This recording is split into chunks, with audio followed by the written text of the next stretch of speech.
All right, friends. I hope you enjoyed your meal. I'd like to open up the 5,631st meeting today, which means Shelby and Tamara, this is a time for our ring bell, please.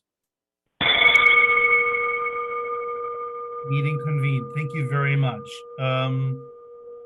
Today's meeting, we are opening up on a very sad note. Our friend, our longtime Rotary member John Willem passed recently, and I would like to invite Walt up to do the three-bell ceremony in his honor, please.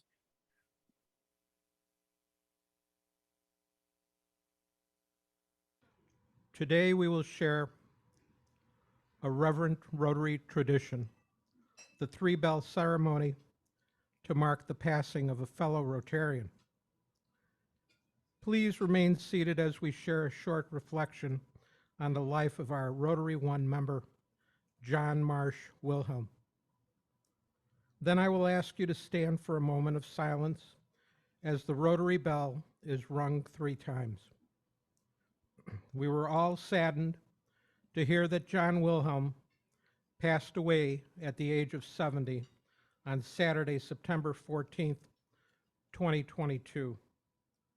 John was born on July 8th, 1952 in Minneapolis, grew up in the Midwest, graduated from Ohio University, and enjoyed a career in insurance and finance. John is survived by his twin brother, Charles, 3 children, and 2 grandchildren. He loves sports and was an avid tennis player throughout his life. He coached many of his children's sports teams and never missed watching a college football or basketball game. In retirement, John dedicated his time to several charitable organizations, including Catholic Charities of Chicago, a Safe Haven Foundation, and the Jesse White Foundation, as well as Rotary One Chicago. John joined Rotary One in 2012. He graciously took on numerous leadership roles with the club, serving as the chair of the Community Service Committee, director of the Rotary One board, and secretary and trustee of the Rotary One Foundation board. He was also active in the club's Job 1 and Woman of the Year committees. At his memorial service on September 25th at the Union Church in Hinsdale, former Rotary One president Robert Knuffer officiated, and many of his fellow Rotarians attended the service. Please stand for the ringing of the Rotary bell. We remember and honor our fellow Rotarian who truly lived the Rotary motto, service above self, John Wilhelm.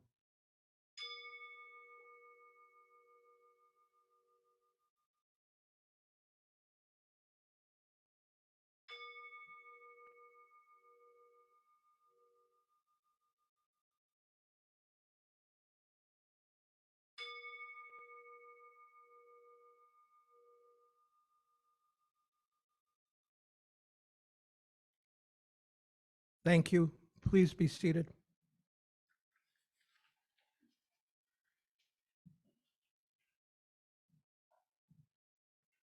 Walt, thank you for these beautiful words in his honor. That's fantastic, and I appreciate it. I've known him for a long time, and you've done a very fine job honoring him. So thank you for that. Before we move on to past, present Campbell and the introduction of Mr. Paul Vallas, remember that we have to be respectful of his time. So one question per person. For those online, you can put the chat box between Eric and me. Will try to manage that. And with that being said, Eric, please come up and do a proper, nice introduction. Thank you. I'm always proper and nice, Timo. But I thank you know for that. the That's suggestion. why I love you so much. Here in Chicago, Paul Vallas, I think, is probably most well known for leading Chicago public schools and then, of course, running for mayor in the last election. But Paul also led Philadelphia, Bridgeport, Connecticut, and New Orleans public schools. In New Orleans, in fact, in the aftermath of Hurricane Katrina, he reconstructed an entire system of schools after that tragedy. Now, back here in Chicago, Paul was Mayor Daley's revenue director in the early 90s and then budget director after that. He was then appointed as Chicago's first CEO of the restructured Chicago Public Schools in 95. I did not know that he was the Democratic Party of Illinois nominee for lieutenant governor in 2014 and actually ran for governor in 2002. In 2016, he headed a team that delivered to the Department of Justice a comprehensive program to revamp education and occupational training in the nation's 122 federal prisons, a pillar of President Obama's criminal justice system reform agenda. Paul's also been heavily engaged with international education efforts and relief efforts in Haiti, Pakistan, Sudan, and elsewhere, guiding NGOs and international development banks. I'm not going to list all of them here because there are many, but I do highly recommend our Rotarians to look at Paul's full bio. I think you'll find plenty of alignment with our work and with Rotary's mission. Mr. Vallas is extremely accomplished, and I could go on, but I think you're here to hear him and not me. So with that, please welcome Mr. Paul Vallas. Thank you. You know, I was looking at the picture of John and the dates, and I noticed that John was born a year before me, so we're roughly the same age. And you look at a life so well accomplished, and then you look at those of us who are still here in the present, and there's really so much more for each and every one of us to do. It's ironic too, is while I was looking at John and I was looking at his date of birth, of course, in the early morning hours of today, my middle boy delivered, or I should say, his wife delivered our first grandchild. So, you know, it's just, time goes on, time marches on. And when you look at that young child in the hand of my massive son, who's even bigger than me, he's about 6'7", 250 pounds. And you just wonder, you know, what life that child's going to lead, what things that child's going to accomplish if we provide the support and the nourishment.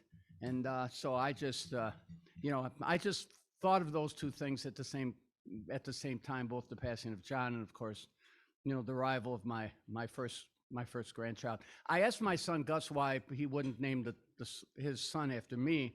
Of course, my name's Paul, and he reminded me that I named my first son after him, and he didn't want people to say that he named his son after his brother. So that was his excuse. But he named his son after my dad, Costandino. So it's a proud day for the Valls family. First of all, I appreciate the introduction. You know,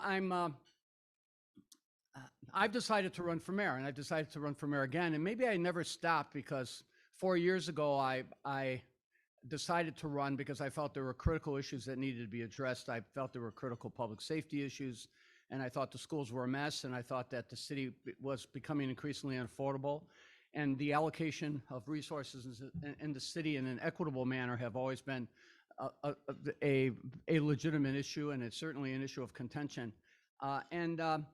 And so the issues that I raised then seem to be present today, if not to an even greater degree, because I think things have gotten significantly worse.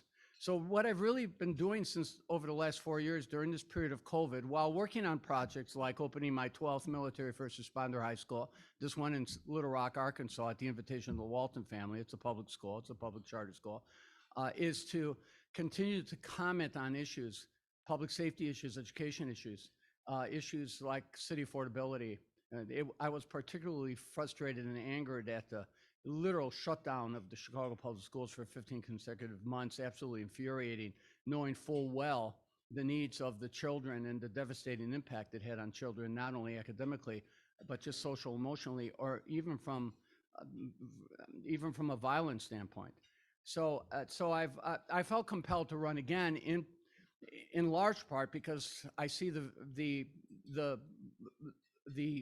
city becoming degraded. I see, I see public safety, public safety problems in neighborhoods who have historically been plagued by public safety. I see no let up. The intensified, the intensified violence in those communities continues, and of course, we've seen violence now spread throughout the city.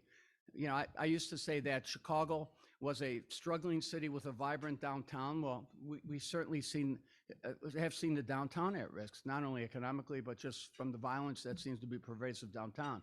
I see a school system that was literally shut down for 15 consecutive months with devastating consequences. And I see a city becoming increasingly unaffordable. And when I look at the city problems, there is one common theme in all of the problems that the city faces. Every single city problem has been the product of bad decisions. Bad decisions. And when you have problems created by bad decisions, those problems can be addressed by the right decisions. And I want to talk about bad decisions, for example, like the decision to, in effect, recruit a police commander and to assemble a police leadership team that is uniformly incompetent, the decision to abandon community policing, the decision to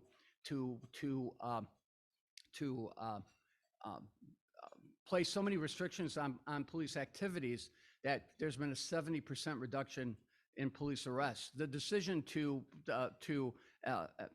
engage in a public safety strategy that was so cumbersome and so burdensome on rank and file police officers that the police, that there's been a 2,000 officer exodus just in the last 2 years alone. And the city is literally desperately trying to fill those vacancies and has only been able to fill a small minority of those vacancies. So the bottom line is, the degrading of the police department has been the product of bad decision-making. When you look at the Chicago Public Schools, the decision to cave to the teachers union 3 times and to keep those schools closed for 15 consecutive months with the devastating consequences that ensued, those were decisions that were made, or decisions that were not made for all practical purposes. I mean, the Chicago Public Schools, the test scores just came out. 1 in 10 Black children in the Chicago Public Schools are at proficiency or above. 1 in 6 Latino children are at proficiency or above. The district has lost 11% of its population since 2019, and it's spending 40% more per child since 2019. The system is going absolutely backward. And when you look at the violent crime that exists in this city, there have been close to 200 children murdered in the city of Chicago since COVID. And last year, 8% of the arrests for murder and 9% of the arrests for shootings, and over 50% of the arrests for carjackings were school-age youth, 17 years and younger. Do not think for a second that shutting the schools down, shutting those campuses down for 15 months didn't have devastating consequences. Those were decisions that were made. Those were decisions that were made, or decisions that were not made in terms of making the decision to keep the schools open or to force the schools open or to, in effect, threaten to in effect step out of the teachers union contract, since the teachers union were violating the contract by their threats to strike 3 times. So these were, again, decisions that were made by individuals. And then we look at the budget and finances. I mean, do you realize that the city and the schools have received $6 billion in COVID monies since the COVID relief efforts began? $6 billion in COVID monies. Yet with the mayor's current budget, the city will have increased property taxes almost $900 million during that same period. And we are looking at a post-election deficit of close to $1 billion. What's happened? We've squandered $6 billion in COVID money. We squandered over $900 million in property taxes. Do we have a safer city? Do we have better schools? Do we have a more affordable city? Cranes the other day just came out with a report talking about the vaunted economic development initiatives on the south and west side, the so-called East-West Initiative. Hasn't produced a single project, not a single project has broken ground. The so-called projects that they're claiming are projects of their own, were projects that began during the Emmanuel administration. So we are in a city in crisis because we have a city that has bad leadership, and we have a city where consistently we are creating problems for ourselves because of ineffective leadership. And you can change that by, in effect, going to the voting booth and electing somebody who knows how to run the city, who has a vision, who has the skills to implement that vision, and has the courage to do what is necessary. So, I've talked about the bad decisions. What are the good decisions? How do you get out of these problems? How do you remedy the situation? Well, let's talk about public safety. The next mayor needs to come in, and that next mayor needs to clean house with the CPD leadership team. And the next mayor needs to select a leadership team that's going to have the support of the rank and file police officers. There's no substitution. And those rank and file officers, or those officers that have the skills to run the department, are not officers that you need to recruit from the outside. There is talent within the system, and talented individuals who have left and might return to the system to provide that leadership. The next mayor needs to restore this concept of community policing. Think for a second. Last year, 400,000 high priority 911 calls were not responded to because they did not have a car available to respond to, including 32,000 assaults and batteries in progress. Think about that. That means 32,000 assaults were underway and there was not a car available to respond. Just think how much higher the actual crime statistics are when you consider the hundreds of thousands of calls that are not being responded to. So having beat security and returning to the concept of community policing, where you have police officers on the beat that are known to the community and who know the community, is critical to restoring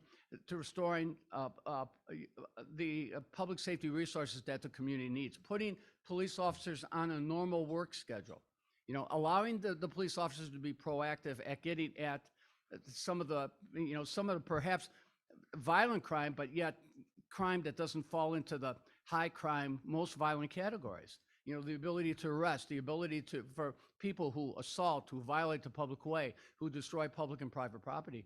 Those type of things alone, this isn't mass arrests. This isn't stop and frisk. Chicago actually has never had stop and frisk like New York. This is just about basic policing. But those things alone would significantly improve morale within the police department, slow the exodus of officers, and make being a Chicago police officer more attractive for individuals who might want to have a career in law enforcement. So these are basic things. These are basic, concrete, practical decisions that could be made to right the ship and to right the ship quickly. Let's look at schools. Why are schools closed at 4:30 in the afternoon? Why are they closed on weekends? Why are they closed throughout the summer?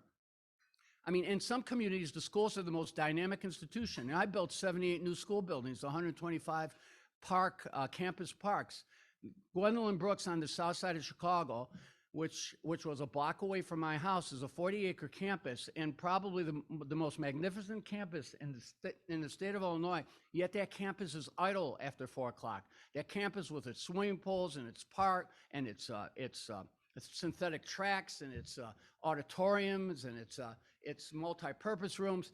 I mean, why is not that facility or all the school facilities open through the dinner hour to community-based organizations and other groups who can offer activities for kids to keep the kids engaged and to keep them in safe, secure places? Why can't they do that?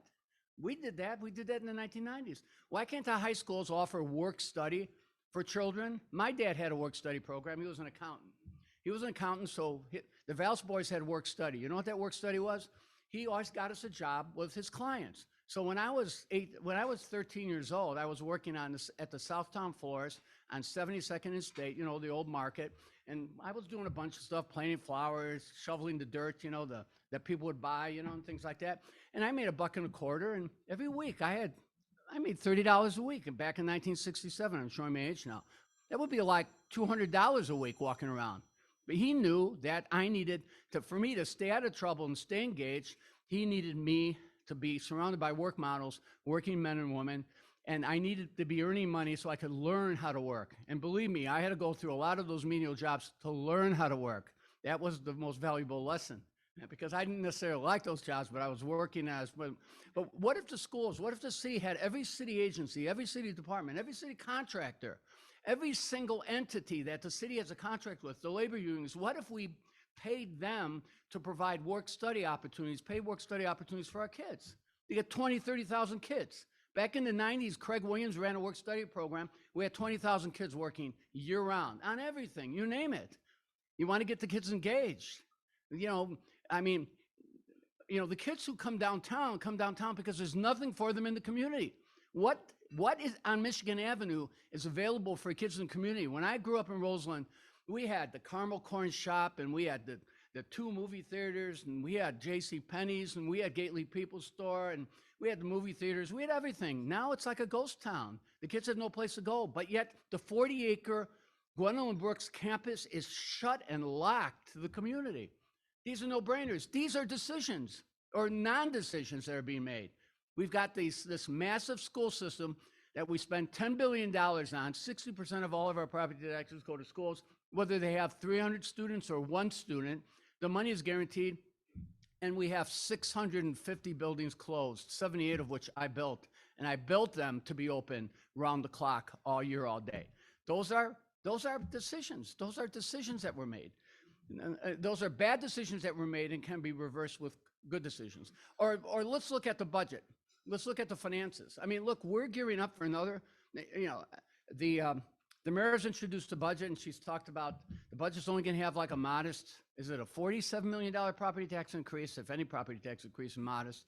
After the schools have already raised property taxes $310 million, despite losing another 9,000 students, and despite having $1 billion left in COVID money. And we're facing a post-election budget deficit of anywhere from 500 to $1 billion. Why are we continually broke when we are a city that spends $28 billion a year? The city, the combined budgets that the city controls, that the mayor controls, the schools, the CHA, the CTA, the airports, the water department, the sewer department, you know, those budgets total $28 billion in spending. A $28 billion in spending a year for a city with a population of less than 2.8 billion. Why can't we budget balance? Why can't we balance budgets? Why can't we fill our police positions? Why can't we invest on the south and west side, do the type of real investment that creates local ownership and that produces local wealth? It's because we've got people who have no knowledge about finance, who can't connect the dots. I mean, we've been electing people who have never managed anything. And the danger is not only that we elect somebody who has demonstrated the inability to manage, and actually more dangerously, the inability to at least surround yourself with people or to listen to people who might be able to bring some expertise to the table. But we run the risk that we may actually replace that person with maybe a person more congenial, but equally as ill-equipped to manage what is a $28 billion enterprise. So this is not rocket science, as Daley, or they always used to say, don't say that this is not rocket science, but the mayor, Daley, always used to say, it's not rocket science, you know, it's not rocket science. And yeah, indeed it isn't. But this is about leadership. People say, what's the most important, what's the greatest crisis that the city is facing today? And I said, is it crime? Is it schools? Is it taxes? It's leadership. Because of the lack of leadership, we have high crime, escalating crime, spreading crime, crime with increasing intensification. Because of the lack of leadership, we have a school system that is in free fall.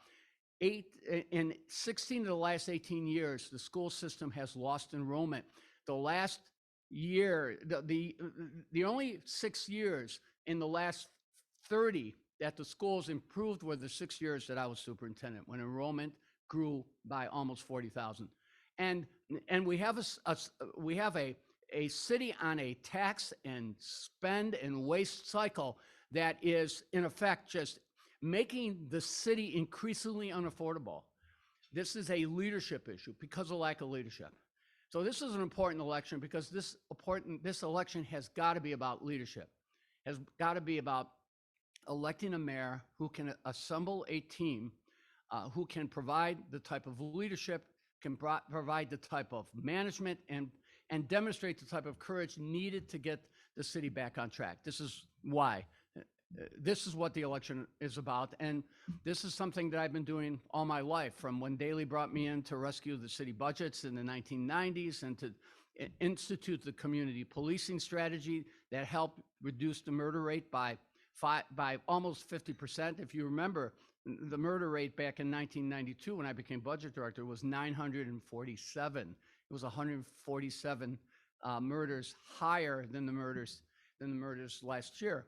Or for that matter, taking over the schools and transforming the schools. It's the same type of leadership that I brought to Philadelphia or to New Orleans, where I realized that just rebuilding a corrupt, broken system was not the way to get the city back on track, but actually creating a 100% school choice system was the way to get the system back on track. New Orleans led the state in academic improvement for 7 consecutive years from the date of my arrival. Or for that matter, the skills that brought me to the Justice Department under Sally Yates to look at developing a strategy to revamp how we provide adult and occupational training in the federal prison system. Unfortunately, when Sally Yates left, Sessions came in and in effect kind of dismantled the reforms and the initiatives that we were pursuing.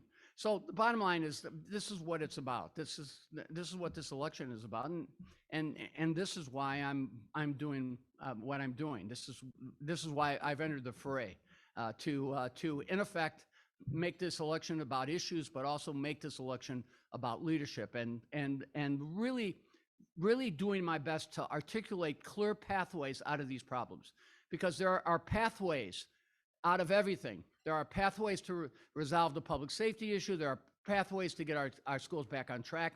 And there are pathways to take this $28 billion financial monstrosity that constitutes these combined budgets that the mayor controls, and to allocate monies in ways that can improve the quality of life for everyone, that can invest in our long neglected communities, and at the same time do what is necessary to keep us safe. So that's what it's about. But I want to thank you for the invitation to come to the Rotary Club. It's always an inspiration to be here. This is not my first time here, and it certainly will not be my last. And my heart goes out to you on the passing of one of your esteemed colleagues. And now I'd love to open it up to questions. Thank you. Mr. Vallas, thank you so much for your comments here. Thank you very much. Contrary to tradition, I'd like to start the questioning online. And I know that our fellow member, Chuck Andrews, has a question. Chuck, if you want to unmute yourself and please ask your question. Yeah, I was just curious as to what your thoughts were around the back and forth between the McDonald's CEO and our current mayor. Well, you know, if I had been mayor and the McDonald's CEO, first of all, it's pretty insulting to tell the McDonald's CEO that he needs to be educated. I mean, I would have simply said, I welcome his remarks. I welcome his input. I look forward to sitting down with him to get his perspective on things, since he elected to move his operations from the suburbs here, and he's still planning, despite his constructive criticisms about what not being done to increase his workforce. I would have really been constructive. I just think that there's this tendency to criticize anyone who says anything, even if it's designed to be constructive. I will tell you, back in June of 2019, after COVID hit, I did an op-ed where I basically said the city needs to be prepared for they need to be financially prepared for the economic impact of COVID. And I felt that the city budget was not prepared for that. And rather than being asked for advice, I was kind of excoriated too. So I should say, not that he's in good company, I'm in good company. At the end of the day, you've got to be open. I mean, even if you disagree, you've got to at least be constructive. There's a way, instead of responding constructively and turning it into a one-day story, her attacking the CEO, which sends a signal to a bunch of other CEOs in the city, All she did was turn it into a 4-day negative story about Chicago, and that does the city damage. Thank you. Thank you. I think there's another question out there on the chat. And Eric, you can slowly move up to the podium, but I think Dennis has another question. Thank you. My question is, in addition to Lori Lightfoot, Mr. Vallas, who do you think your biggest competitor is in your race for mayor? Excellent talk. Yeah, I'm not handicapping. I'm just going forward. And in the last, we had like 40 debates and sessions. I think I attended every one of those sessions but one. In fact, there were some where there was like only me, and I remember there was just me and Jamal Green. You know what I mean? I remember he told the crowd I was going to be his budget director when he got elected mayor, and sometimes occasionally it was me and Willie, and so I'm not really thinking about who the competition is. I'm just going to articulate a pathway out of our problems, and it's not me coming in like a man on horseback and rescuing the city. It's about coming in and creating the type of leadership team that can move the city forward and building the type of coalitions. You don't balance all the city budgets with no dissenting votes, or you don't get 6 years of balanced budgets at the Chicago Public Schools with full cooperation and support from Springfield, or rebuild schools in New Orleans and negotiate these massive FEMA settlements by irritating people or by calling people names. So I'm just going to run my campaign and not worry about who gets in or who gets out or really what happens. I'm not going to look. When you're running that race and you look at that finish line, the absolute worst thing they can do, if you've ever run track and field, is to kind of look behind you or look to the side. It's all out, and you just head to the finish line, and that's it. And that's the approach that I'm going to take. And what's going to get me over the finish line is the issues. It's going to be someone who's offering solutions. John Cass likes to say, "What's your tribe?" I said, my tribe is people who believe in a safe city, people who want to have quality educational choices, and people who want to live in a city that's affordable and a city that allocates resources in an equitable way. And the city needs a skilled leader who can assemble a team to bring that out. So my tribe are people who believe in those things. All right, let's see what we got in the room here. Tamara, do you have a microphone that we're passing around? And I'd like to ask, since this is obviously a hybrid meeting, that you just use the microphone. Sarah. Hello. Okay. Good afternoon. Thank you for being here. I have heard you speak more than once. I read your editorials in the Tribune, so I appreciate your time today. So I'm an educator myself. There are several educators in the room, and I don't know how to put this delicately.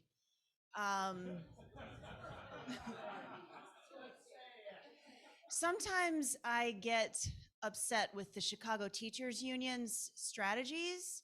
And the current mayor is combative with the teachers union, who I also think is combative. Mm-hmm. So I was just curious about how you would handle the teachers union, whose go-to seems to be, we're going to strike. Right.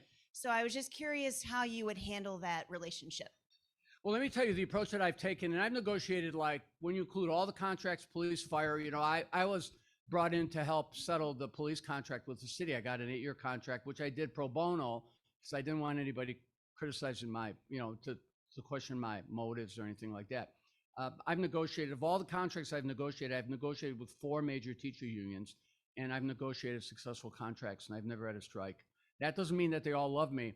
I had a great relationship with the Chicago Teachers Union here in the late time, Maurice, and then Debbie Lynch, who joined my campaign last time. She was union president. Is going to be a part of my campaign this time, with the late Ted Kirsch and Jerry Jordan in Philadelphia. In Bridgeport, Connecticut, the actual head of teachers union didn't like me, but that didn't keep us from getting the contract done. My approach has always been to literally establish a close personal relationship with each and every one of them, with each of those leaders, and to have constant what I call strategic negotiations. So in other words, it's just not during negotiating season that you sit down with the union, but you sit down with the union regularly.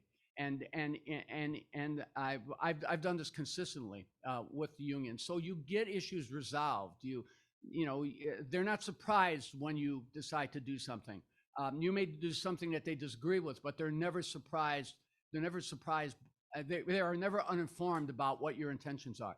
So the whole objective was to have like constant establish a constant relationship so that they would have complete access to you and not be surprised and by what you did and by what you were doing or what positions you were taking, so that the constant communication lends itself, I think, to effective strategic bargaining. And that's why I've never had a strike, or I've never had a contract that was delayed. I never had a contract negotiations going on while another contract was expired, and that'll be my approach I'll take in Chicago.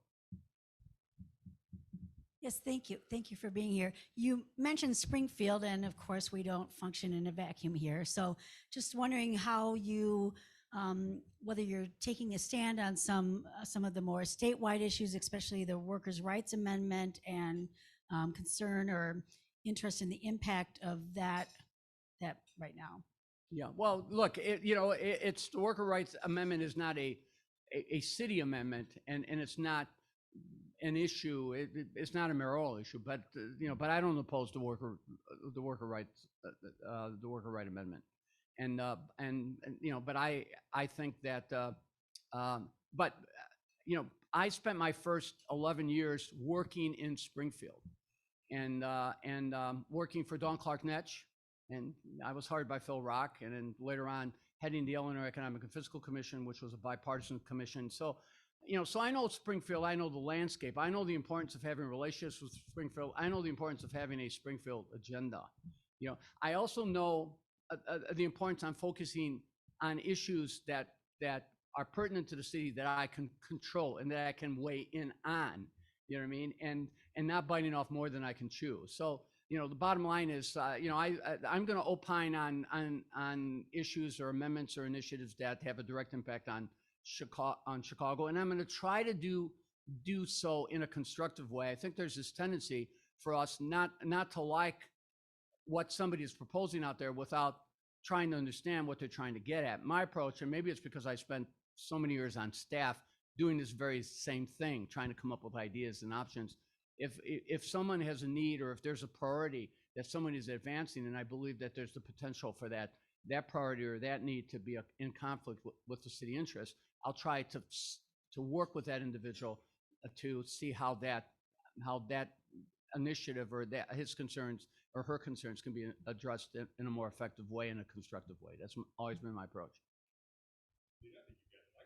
Hi, my question is, everyone always says every election year that they're going to go back and reinvest in the less invested in communities in which I come from, and nothing ever really changes, and they blame the last mayor.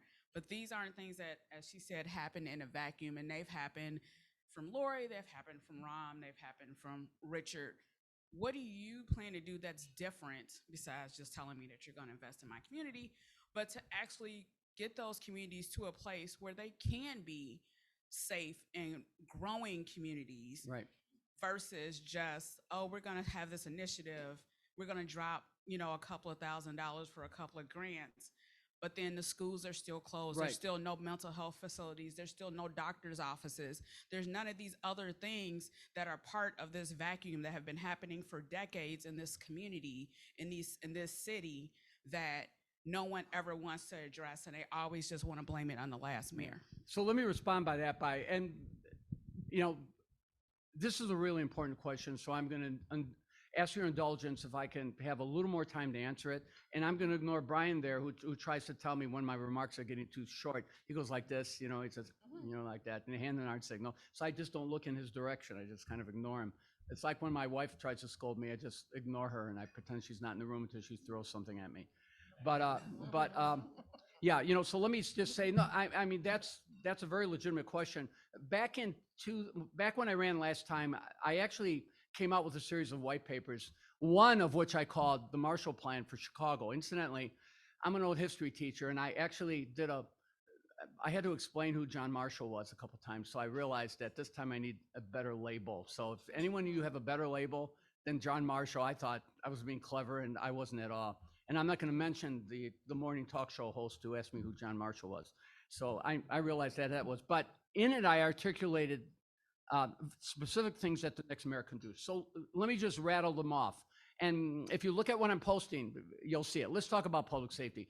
There is no substitution for beat for cop beat integrity. You need police officers on every beat who are known to the community, are known by name to the community, and who know the community. Because the idea of just moving people all around the city, they need to be embedded in the community. That's how you bring about accountability.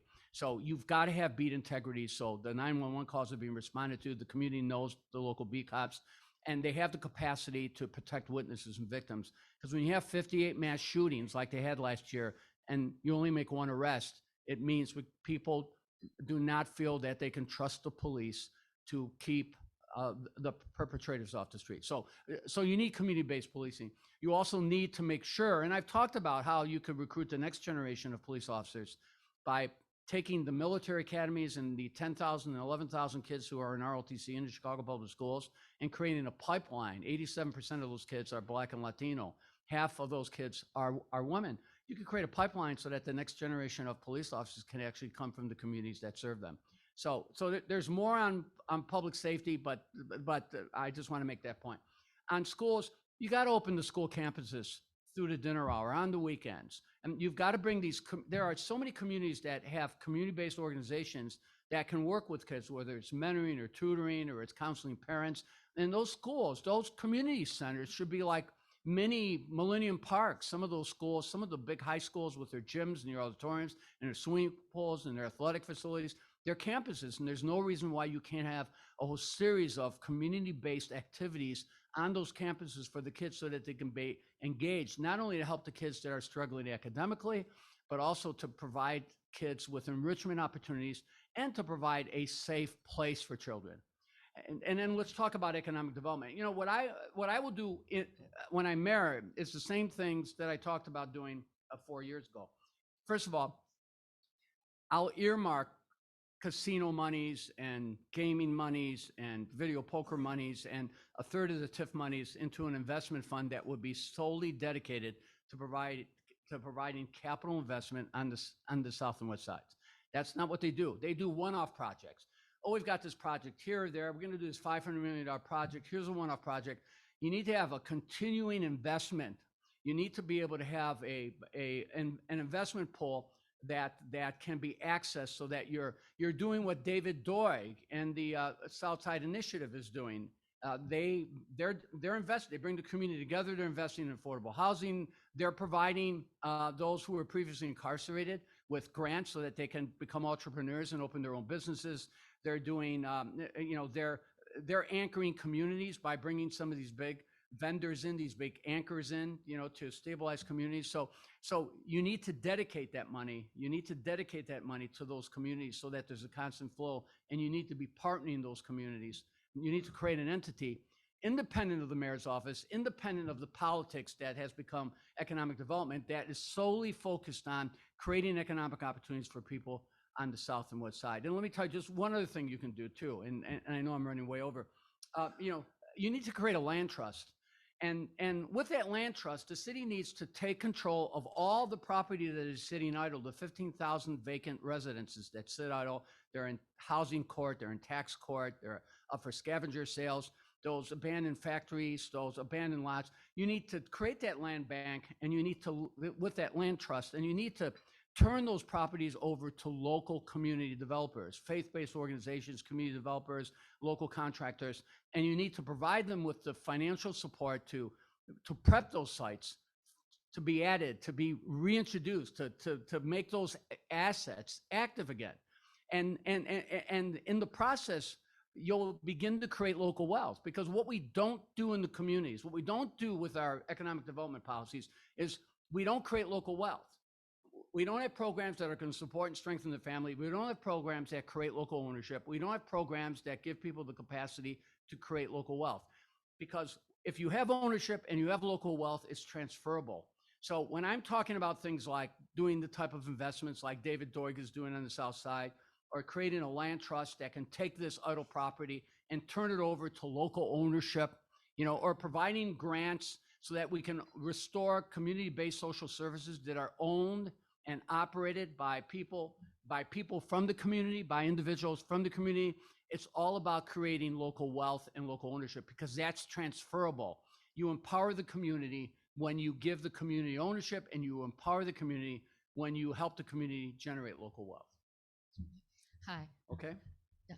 I have a couple of questions. And this will have to be our last set of Right. questions. And I'll hang around if people have additional Oh, questions. no, not a problem. I mean, I heard you saying several times about the pathway that needs the city is about leadership and management. Now, what will be your pathway when you are including also health, mental health in the communities and also health in general? Because everything seems to be going through management, the money business, and so on. But we remember when Ram was there, there were several mental clinics closed Right. around the city. So how are you going to address that so kids can be in school and not having those dysfunctional Right. families? Okay, so let me respond by saying, look, Rom closed, what was it, a dozen mental health clinics, and you actually, when Daley was there, had 10 more. You had like 27. Look, I believe you should have a mental health clinic in every police district, period. And you actually need to create a network of social service agencies in every police district that can actually have a relationship with the police department. So you literally have all sorts of intervention and support resources that can be accessed, because we're expecting the police to be. I know my middle boy's a tactical police officer in San Antonio. My older boy was a police officer, and now he's a firefighter, because he said, Dad, as a police officer, I not only had to do public safety, law enforcement, but I was counselor, mental health advocate, marriage counselor, et cetera, et cetera. It's just overwhelming. So I think you not only have to restore the mental health centers, but you have got to restore the social service programs at the local level. You know, my youngest son passed away. He had long-term chronic drug addictions. We had money. We were able to get him into drug treatment programs. What about poor kids on the south side and west side who don't have two families, don't have two incomes? I mean, we were like swimming against the tide, and there were so many affluent families who we know who also lost children. And so, I mean, I can just imagine I can't imagine how overwhelmingly difficult it is for communities who don't have the assets because they don't have the financial resources. So what you have to do is we have to, because in every community, there are groups that can do this type of work. You have to discover them, find them, support them. So we've got to not only open up these mental health clinics, but we've got to have local job, occupational training centers at the local level. We've got to have parent counseling centers at the local level. We've got to have opioid addictions, drug treatment centers at the local level.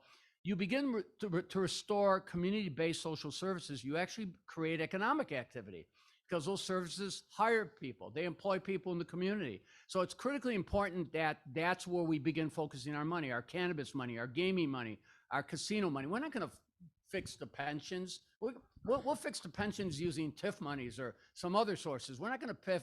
The $200 million from the casino is not going to fix the pension systems.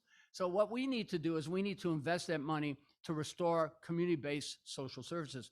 But what's really important is that if we restore community-based social services, they have to be community-owned and operated. Not the mental health department's going to have 28 different sites.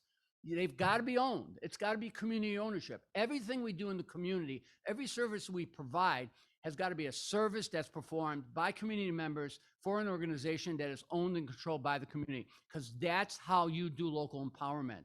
That's how you do local empowerment. So you're right. It's about mental health services. It's about opioid addiction services. It's about drug counseling. It's about job training and job placement services. But we've got to do, we've got to make sure that as we restore those programs are anchored in the community. They're owned by the community. They're operated by the community, because that's how you achieve the best results. Okay. Thank you. Let's give a round of applause to Paul Vallas. Thank you very much, Paul. Now, Alita, am I handing over to you or over to Timo? You and me together, Eric. You and me together. Paul, thank you very much for being here today. We have a tradition of giving you a small little thank you gift, which I think Eric should be finding under the table right there, a little mug. There it is. I thought it was for me. Okay, I guess it's for you, Paul. No, absolutely. And Paul, I apologize I couldn't be there today, but Eric represented me well, so thank you for that, Eric. That being said, I'd love to welcome to the podium my friend Alita. There she is. You know what to do, girl. Oh, Timo. Hugs and kisses from the fatherland. It's We late would here. we would like to introduce some of our visiting in-room international Rotarians. If you could please stand to introduce yourself. Tamara is coming over with the microphone. Hello, I'm Karen Stade and I'm from Nelson, New Zealand, from the Rotary Club of Whakatū in District 9999. It's the brand new Rotary district that was formed just this last changeover that covers the entire South Island of New Zealand. I'm an assistant governor of the top of the South Island. So I'm going to hand over now to my son. Good afternoon all, I'm Troy Stade. I'm the youngest member of Whakatū Club of Nelson, District 9999 as well. It's so great to be here and to see how you guys all operate a Rotary Club. Great to meet you. Thank you. Tēnā koutou katoa, which means welcome to you all in Te Reo Maori, our Indigenous language of New Zealand. I'm a former president of the Rotary Club of Whakatū. Whakatū is the Te Reo name for Nelson. And the hard part we had with fitting it into is we've recently added a macron to the U, which is quite hard in the Rotary program. We are also the only Rotary Club we know of in Australia and New Zealand with our own real-time mobile app. Oh, wonderful. It was designed and built by one of our members who was dying of cancer, and so he did it before he died. Wonderful. And our U.S. visiting Rotarians in the room. Hi, I'm Lisa Scopazzi. I'm a member of Sausalito, California Rotary, and we're very pleased to be here today. Thank you. And I'm Johnny Scopazzi, member of the San Rafael Rotary Club. It's about 10 miles north of San Francisco. Well, thank you so much for coming today. Do we have any other visiting or guests of Rotarians in the room today? Andrew? I'm Joel Tim. I'm a member of Rotary One. I haven't been to any meetings yet while we were waiting for our son to get vaccinated. Now he is, so I'll be around more, which is wonderful. And I'd like to introduce my guest here, Andrew O'Connor, who is my boss at Team Merchant and old friend. We were in a terrible high school punk rock band together. But thanks, Joel. Perfect. Andrew O'Connor from Team Merchant, as Joel said. We're a payment processing company, but I know a number of people here, Rob, Alita. I'm involved with the BEA here in Chicago. Been involved with Rotary, both of us group in Evanston for a long time. So just thrilled to get more involved with Rotary One, and I've submitted my application for membership and hoping to hear some good news here in October. So thank you.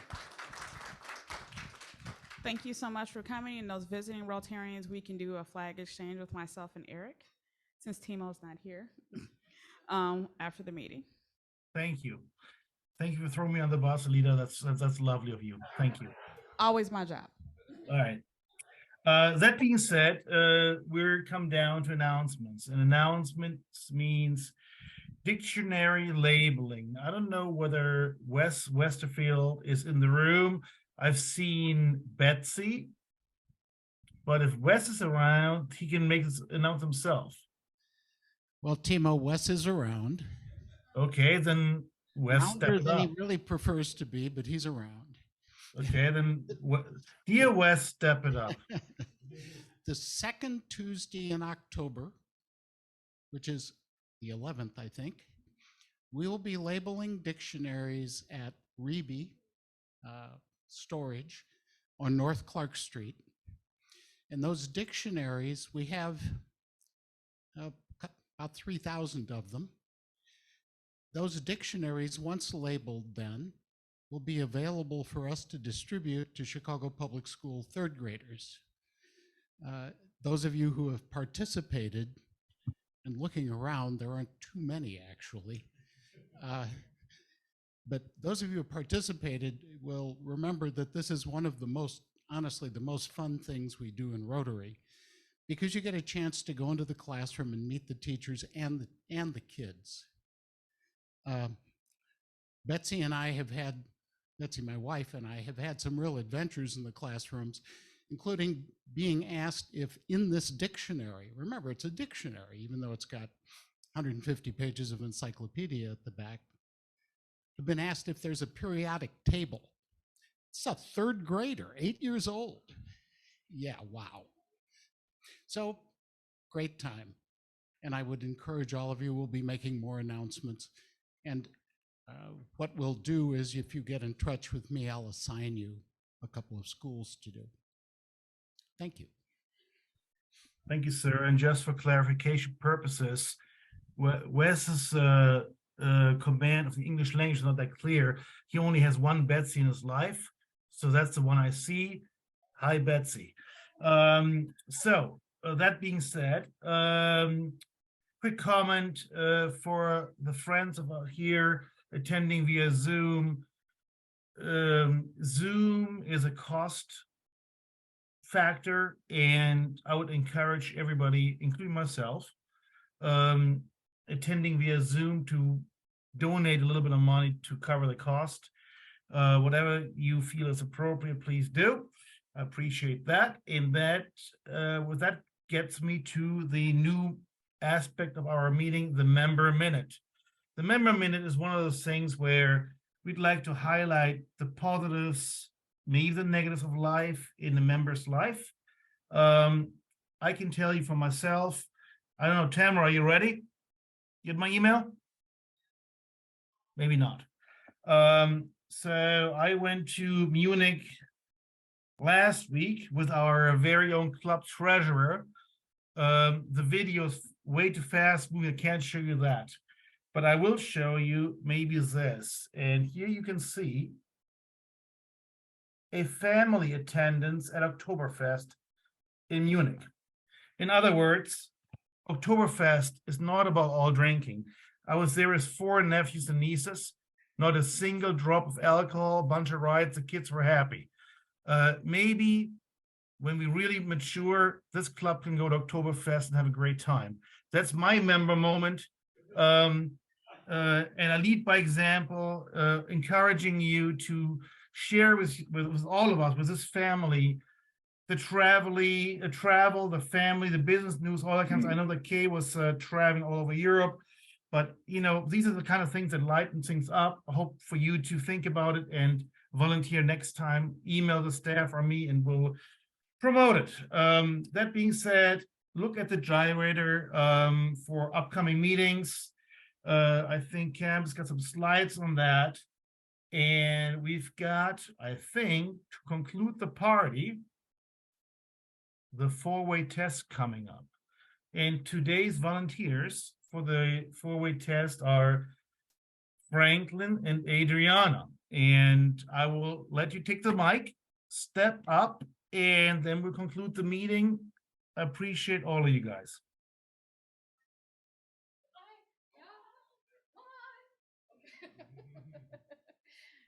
Well, I can give the microphone to him because he's the soft spoken. No, we can do it together here. So let's do it together. At the count in 3, we start. Yeah, of the things we think, say, or do. So the number 1 is it the the truth? And the second is it fair to all concerned? Third, will it build goodwill and better friendships? And fourth, will it be beneficial to all concerned? And the fifth? Have fun. Fun. Yeah, okay, thank you. With that, guys, I appreciate you showing up. I apologize to everybody for not being there in person myself today. Maybe you actually enjoyed my absence, but just fine too. But let's adjourn the meeting. I need the little ring bell, please, Cam. I'll see you very soon. Take care.